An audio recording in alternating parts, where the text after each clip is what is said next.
My name is Raymond Weber.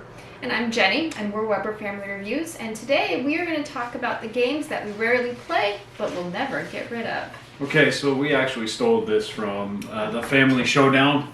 We like that idea. But, yeah, I'm going to say this was a little bit harder because we play the games or we get rid of them. There were a couple that came right to our heads, but then it was just like, all right, I don't know. Well, you'll notice most of these games are bigger, and it's not that we don't want to play them, it's just that we don't have the time. And it's not even sometimes the play time, it's the setup time for some of these games. Yeah. And so we just don't get them to the table as much as we want, maybe one day. So, but they're games we never plan on getting rid of for various reasons, and we'll talk about why. You want to start? Sure. All right. Battle Lore 2nd Edition. I don't play this often. We've got all of it. And I don't really play it often. But I like it. Memoir 44 is over in her pile. And I like Memoir 44. But the way you set up this game, the scenarios, and the fact that you can have some hidden deployments is huge for me. That's really unique and different. But also, this one's hard to come by now. It really is hard to come by. So I don't think it's ever going away. Not as much sentimental as I couldn't replace it if I decided to. So, Battle Lore 2nd Edition. Well, and kind of to go with it, I might as well do Memoir then next. And this is a game that it's the setup time. The game actually doesn't take that long. It just setup takes forever. But I love the historical nature of this. And we have a lot of it. We don't have all of it, but we do have a nice, huge chunk of it. And obviously this is not a super hard game to replace either, but we do really enjoy it. It's a game hopefully one day we'll get to play with our kids. But for us, it's definitely the setup time that precludes us from playing this. I think we'd play it more if we could, I don't even know if that's it. It's just when we're trying to do something, it doesn't come to our head. I will say that these lists, there's a couple that don't mix, but really Memoir 44, a bunch of hers, some of mine, definitely are... yeah. I don't care if we would got rid of Battle Lore, but he does. You're wrong, so that's fine. I don't care if this one went away either. You've only played it like once. I've played it more than you have, and you liked it, so shh. Mechs versus Minions. It's very difficult to replace now. It's a blast. It's a programming game. There's a lot going on. And honestly, it just looks cool on the table. It's fun, and the kids will love it if I actually get a chance to do it with them. So, League of Legends. The Mechs versus Minions. Whew. Heavy though. This is one he wouldn't care if went away.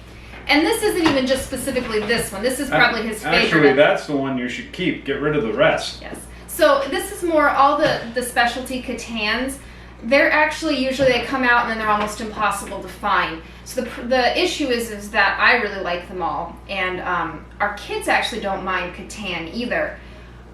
But it's almost impossible to replace like this one or most of the specialty ones, just because once they come into print, they're out there for a while and then they're gone. Yep. And so we'll probably never get rid of them just because we know then we could never replace them. This is probably his favorite of all the Catans, actually, even more than base Catan. Mm-hmm. We play base Catan a couple times a year, I would say. These we don't get to the table as much, but I really like all the different specialty Catans. All right.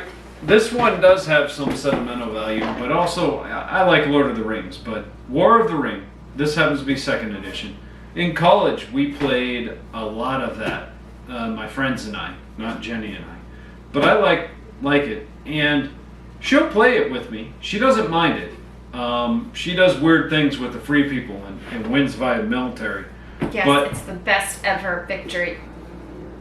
But this one here, A War of the Ring, is just going to be in my collection because it's something that I've always enjoyed, and for a while it was hard to come by. It's not hard to come by now. It isn't the special edition, it isn't the $1,000 edition, but it's the one that I enjoy. So War of the Ring. Not going anywhere. I will say the memories of that game. We have some pretty cool ones. Yeah. Or where we got the intact fellowship to throw the ring into Okay, Mount Doom. no, that's not my fault. You were on the other team. I was, but I was not. Yes, dear. Twilight Struggle. This is a game Yep. I really enjoy. He likes it too, but it's a long game. It's a heavy game, and we just don't get it to the table very Yeah. often.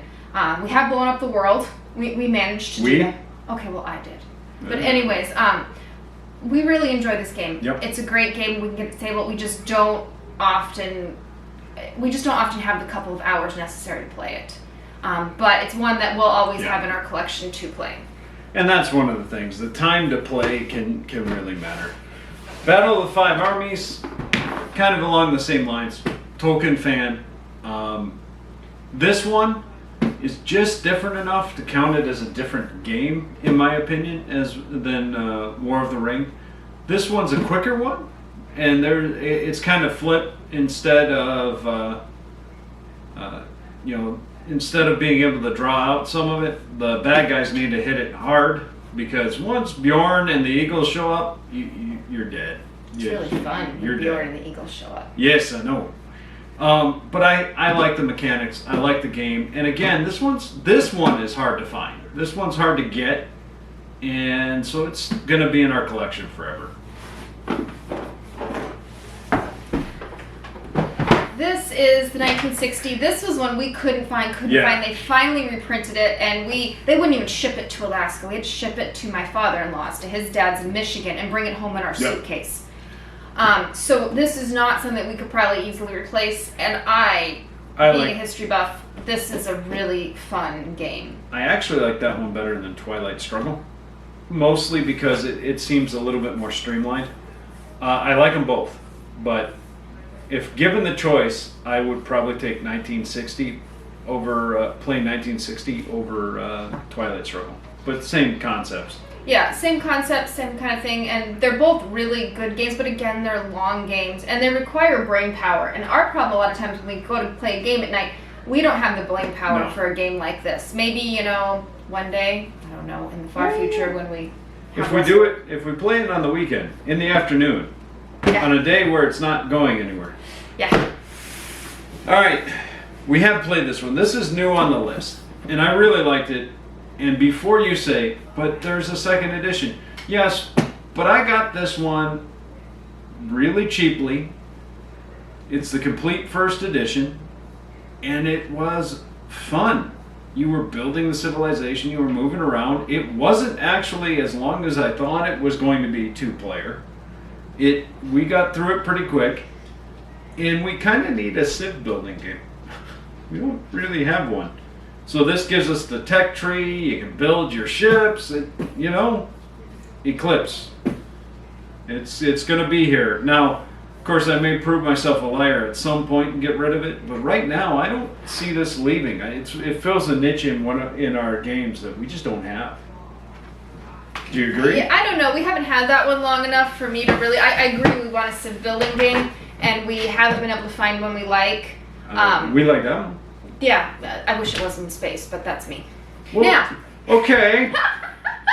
this is totally mine, though he likes it too. This is Fleet Captains. This is impossible to find. We have all of it, as in all of it, and I love it. But the setup on this takes forever, and then it's a long game. But this is Star Trek in a box, and it's so much fun. The component quality is also suspect. It was back when WizKids really was... Yeah, but you flip over the space as you're excited. All of a sudden, you're in a wormhole, or you're stuck in space. Or a black hole. Yes, and you have the encounters, and all of a sudden you got tribbles on your ship. I mean, it's a fun game. And we have both the Romulan expansion and the other one, the Dominion. And so, it's just fun, and we love it, but we just don't get it to tail, but it's never going anywhere. And we couldn't replace it, and we do love it. We also have a lot of classics in our collection that will never leave. We still own Life, we still own Monopoly, and they're not going anywhere anytime. They've gotten some play when some people come to game night and they're not sure and they want something familiar. They're like, just give me Clue, and we'll break out Clue. You know, that they're classics for a reason, and Clue isn't bad. No, and you know, and we have Master Detective Clue. Yeah. Like I have Scrabble, and I have the nice Scrabble board. It's my father's from his childhood. That would never leave. So you know, we have a lot of those classics still. I will say we finally did get rid of all the Trivial Pursuits. Yes, we did. You know, we enjoy those, and they're not, because there's reasons for them. And as I said, we've gotten life out of game day and played it because someone asked. And so, you know, those aren't either, but we didn't figure we needed to haul those out. Maybe we should be more game snobby, but Yeah. All right, so games that are stuck in our collection, at least at this time, for as far as we can see. That's about it. So. Thanks, and you should check out the Family Showdowns one, because theirs was pretty cool as well. I'll try and put that in there. Just be aware, we keep getting long gaps in our videos, so I apologize, but life is life and it takes time. So these, we're going to try and get them out as often as we can. All right. We also have a new camera with a remote. So have a great day. See you on the next video.